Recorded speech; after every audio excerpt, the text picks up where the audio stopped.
My name is Dewana Doty, and this is my IV fluids and medication administration video solution. I would first verify the doctor's orders. In this case, the doctor is giving two orders. The first one is for the IV solution. It's to be administered at 150 milliliters per hour. I calculated that to 38 drops per minute. And then the second medication would be for amoxicillin, 250 milligrams in 100 milliliters of normal saline over 15 minutes, and I calculated that to 100 drops per minute. So once I verified the orders are for the correct patient, I would enter the patient's room and introduce myself and advise the patient on what the doctor has ordered. So I'll start with hand hygiene.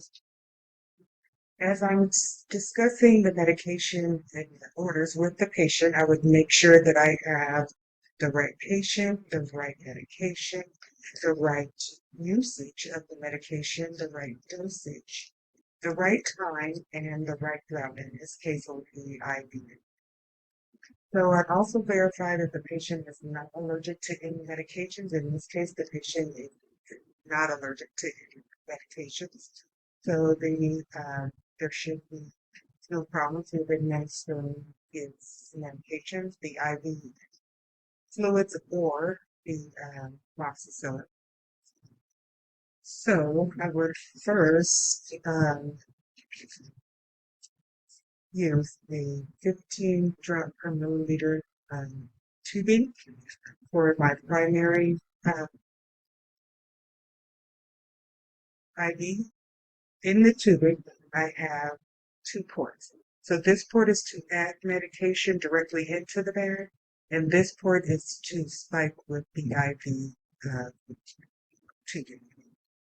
So in this case, here's the tubing that I'm going to be using. This is the spike itself. This is the drip chamber. Here we have the roller clamp. This is the Y site to add an additional medication or IV.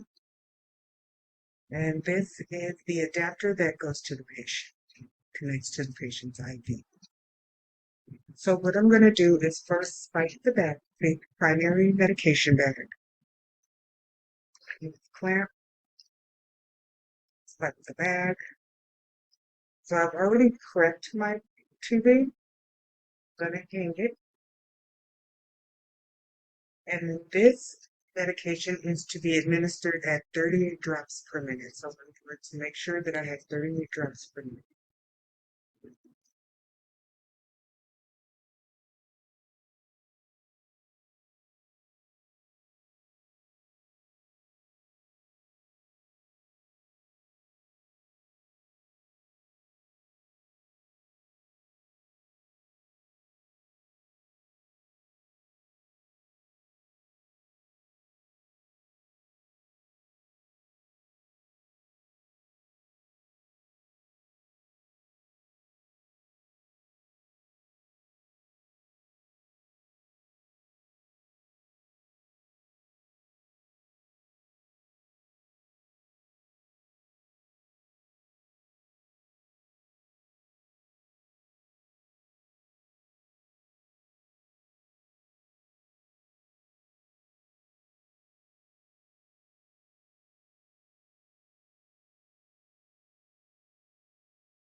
That is at 38 drops per minute.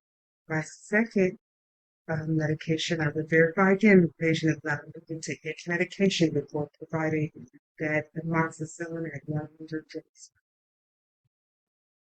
So with my second bag, this would be my medication. And here, this port would be to add additional medication directly to the bag. This port here is for the spike from the IV tubing. So there's my spike for the IV tubing. This is the um, drip chamber. I would spike the bag here, making sure that my roller um, blood here is closed. Just at least until I can spike the bag. I've already prepped my line. So now this one is the IV medication that is going to need to be connected to my IV. So I'm going to take my white over here, clean it with alcohol, let that air dry. I'm going to remove the cap from the second IV port and attach it.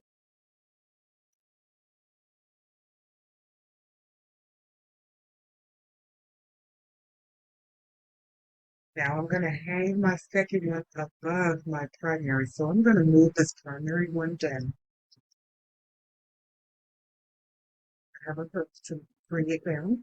I'm going to hang the secondary one above the primary one. And this primary one needs to be 30 inches above the patient's IV site.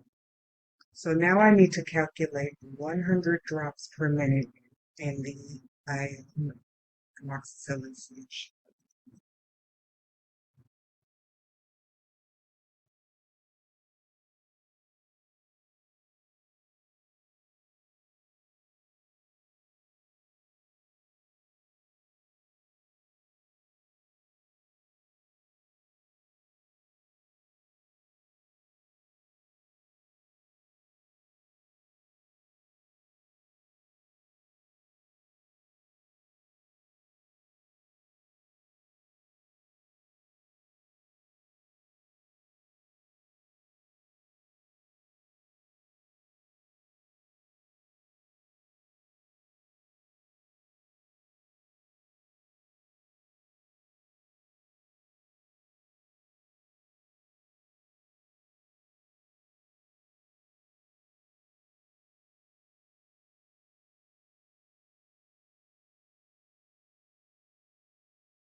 So I would then verify with the patient that everything is okay, that the IV site is feeling okay, and check for any reports of pain. Make sure there is no occlusion there, no redness and swelling going. I will check with the patient to make sure that see if there's anything else that they may need, or make sure that the call light is close to the patient in case they need to contact the nurse's station. I would clean up everything, make sure all of my garbage is out of the patient's room and transfer it to the room. I would then move my gloves, toss my gloves in the trash carton while I'm hygiene.